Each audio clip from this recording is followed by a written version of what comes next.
combining futuristic appeal with a sort of simplistic minimalist appeal. The original Yeezy 350 Boost, the V1 Turtledove colorway, the upgraded version from 2022. So this is bringing back the whole silhouette true to form. It is a really stylish shoe that you can pretty much wear with anything. This, arrives with the same gray patterned prime knit upper. It's got the laces that have, the patterns on them. There is an updated box, so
this pair actually happens to have extra boost. When the Yeezy 350s came out, they originally just had half of the amount of boost that the V2s have, right? So it wasn't a full length boost like the Ultra Boost, and it certainly could feel like it, right? I actually did own a pair of the V1s at one point, and they were pretty uncomfortable, right? They looked great on feet, but they were just uncomfortable. That is not so much the case with these. These are slightly more comfortable. You can't really see the difference from the outsole.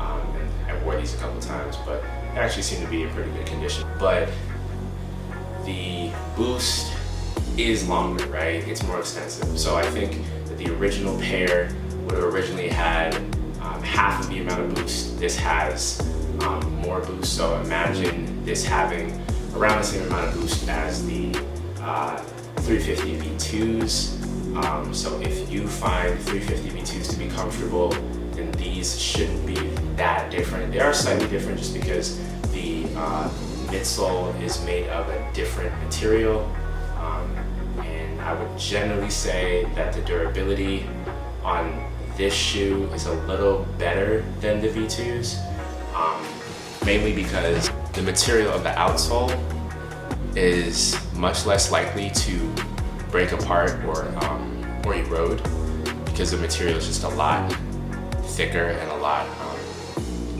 harder to the touch, whereas the outsoles of the V2s happen to have a sort of softer tone to it, and it can very much erode over time, pretty much just like any other sneaker, but I think it is faster. I have seen exposed boost on V2s, and I've shared videos and photos of that, but I think that if you're talking about going with a 350 silhouette that you think is gonna actually last longer, as far as durability, it would probably be with this. The only catch to that is that the midsole is going to crack a little over time. You can generally see that this is a solid paint job. It looks like it's brand new, but over time you are going to see a little bit of cracking. I don't know if I can show it, but I'll do my best. You don't see cracking right now at this stage. I've not worn these a lot. If you don't find the boost to be supportive enough, you may want to go in with an insole. I actually use an insole now because my foot is still healing. So if you have some type of broken digits, it might be worthwhile to get an insole just for all of your shoes in general.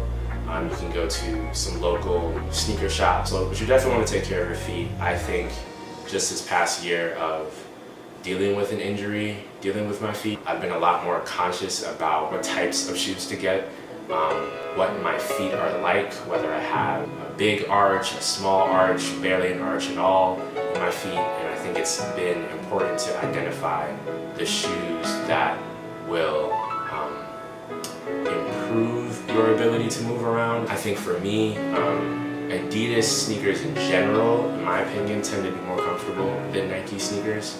But sometimes when they go for a lifestyle sneaker, they sacrifice comfort for style.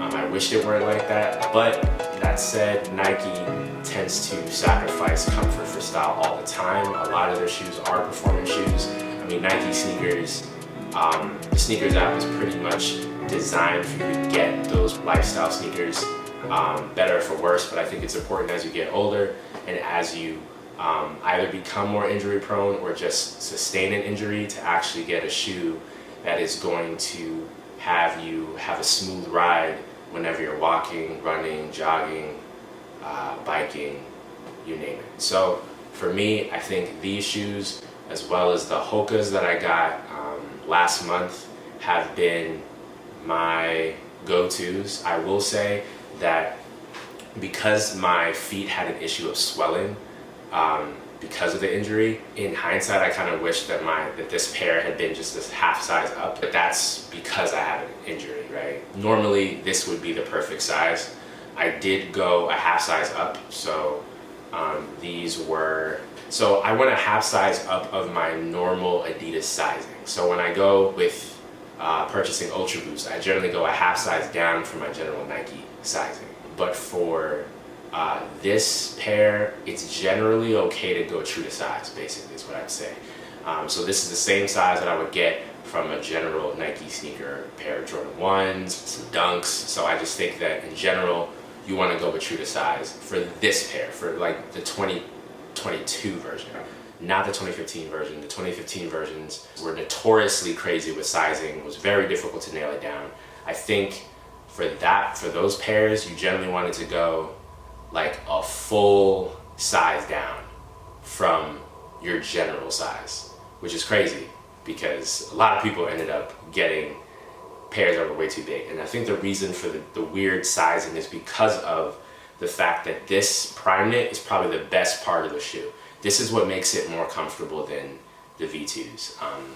The primeknit is just so soft, and it's like just soft enough where it isn't too soft and too stretchy and kind of like skin tight like the Ultra Boost. It has some give, and so you can kind of slip these on almost like slippers. This is an improvement from the 2015 pair because of the extra boost that makes it a full boost sneaker, as opposed to having mid boost.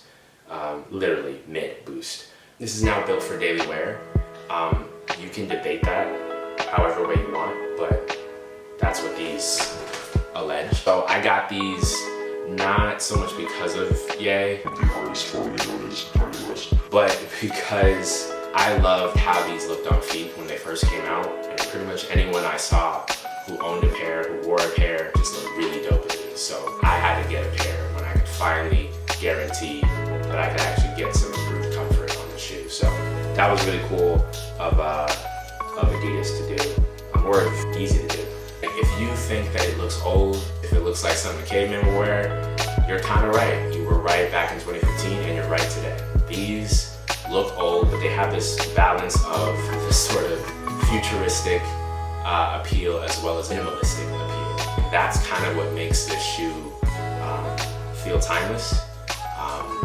You know, jury's still out, but I think 8 years, this is still a really solid shoe. We'll definitely have more reviews. Please make sure to comment, like, subscribe, and let me know of some other reviews that you may want in the future. I may have some of them in my collection. Peace.